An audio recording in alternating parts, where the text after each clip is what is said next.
the Sportsnet Lakers. I'm Allie Clifton alongside our Laker insider, Mike Brennan from the LA Times. The one and only Brad Turner. Hi. Hi, Allie. Long time no see. Hell, you're really good. I mean, you're really good at your job. Reading? Thank you. You're great at your job. Brethenham's really good, too, but you're great. Thank you. I don't think you mean that about me. Well, I'm saying this because I made a mistake in Las Vegas.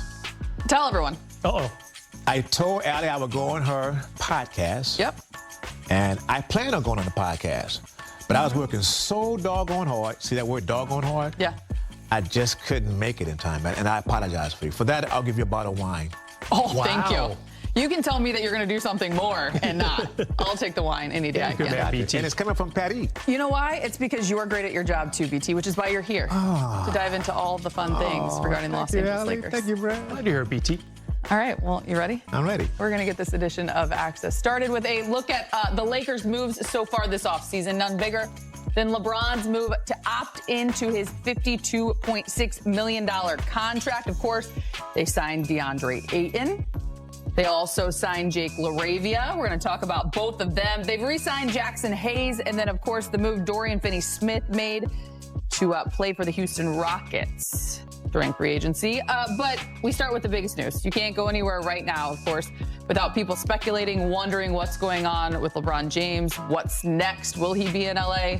We've heard it all, seen it all. Where do you stand with all these rumors? I would be shocked if he's not in a Laker jersey at Media Day, a.k.a. the first day of training camp in a couple months. Like, I would be really surprised. I just feel like we hear this kind of storyline, BT, over the years. You know, is Kobe coming back to be with the Lakers? And he did, you know, always, you know, and I feel like there's a little bit of deja vu here with LeBron.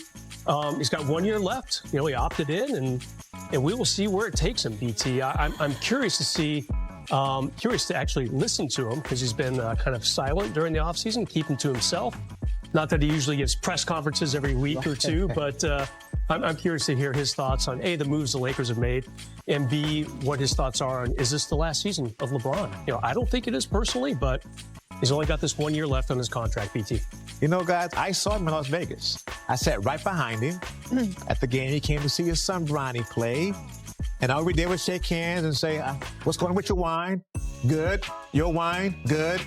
And I left him alone because I knew everyone wanted to talk to him about the contract. Is he going to play 1 more year? Why did you opt in? If you really want to go somewhere else, I believe he'll be a Laker all season long. Well, I don't think he goes anywhere. If he chose to opt in, because... Yes. By that, I mean, I don't see him trying to force a trade, and I don't see the Lakers buying him out. Why would they?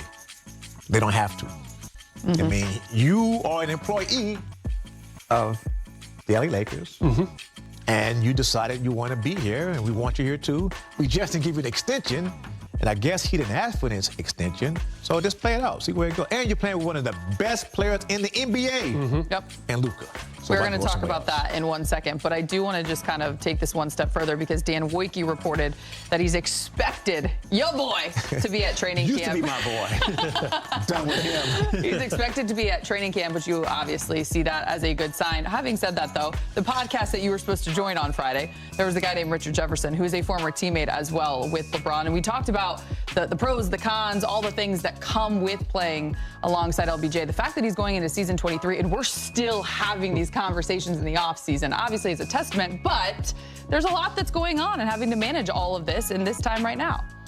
Yeah, and you know, I think the other thing we need to think about is, how are the Lakers now compared to when they stopped playing in the first round after 5 games against Minnesota?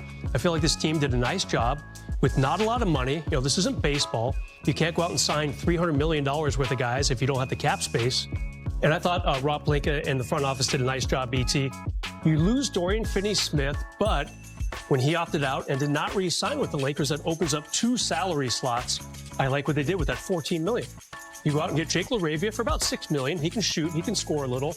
Then, of course, the big upgrade, Allie, we've been talking about for months. You know, who's going to be their center? What are they going to do? DeAndre Ayton, at the price of $8 million next season, that's a little more than half of the average NBA salary. If I'm LeBron, I'm sitting back and saying, you know, I like the move, especially at center, to get a 15 and 10 type of guy. for next to nothing. And it's silly to say $8 million is nothing. I always have to qualify it. But in the NBA vernacular, when the average salary is 14, 8 is it's a really good pickup at a really good price for the Lakers. 8 is BT money. 8 is BT money. That's what he's getting paid today. Yeah, I want more than that. Stop it. You're my agent. You're fired. Well, you got to show up to things that you say you're going to show up to. Just kidding. Can you elaborate on what he was discussing? The best move I liked was getting DeAndre. And let's be honest, he fell to them. Sure. Because of what he did not do in Portland. So, good for the Lakers. If he can just play up to his potential at a high level more consistently, I think it works out for them. I mean, he's not the real high flyer, lob threat that people want to say he is. He's a nice pick and pop guy, and he worked well with Luka. The other young kid, Jake, is interesting. I didn't see him play a whole lot, but I didn't watch the Kings play. I like watching good basketball. So I kind of avoided them. Sorry, my Kings fans and friends. But the idea that they were able to do that, and as Rob Pelinka said, they're not done yet. I'm not quite sure what they're going to do. I think they do need to improve the backcourt some, especially off the bench. They need someone who can play some defense because they were not known as a very good defensive team. DeAndre Ayton is not known as someone who blocks a lot of shots, but he is big, he is athletic, and he's from Michael Thompson's hometown of the Bahamas. So let's see what happens. I think it worked out well for the Lakers. I'm not sure how we got to DeAndre Ayton off of LeBron James and what the decision will be for him. My brother around here. We are going to talk more on that, too, in a second. For now, from LeBron to Luka, look at how the Lakers stars performed together in their first season, which it wasn't a whole lot of time, which is going to take me to the first question. But first, 28.2 points from Luka, 8 boards, almost 8 assists, almost 2 steals, and then LBJ right under 25 a game on 8 rebounds, 8 dimes, and a steal.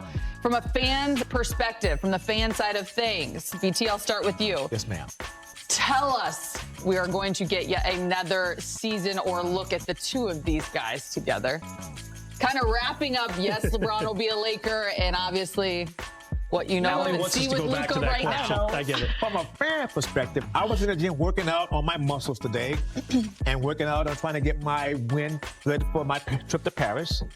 And there's a guy at the gym who's a big basketball fan. His thoughts are that LeBron can play 2, maybe 3 more seasons because he was just that good last season. He doesn't understand why there's this talk about him wanting to maybe leave, maybe retire. Why?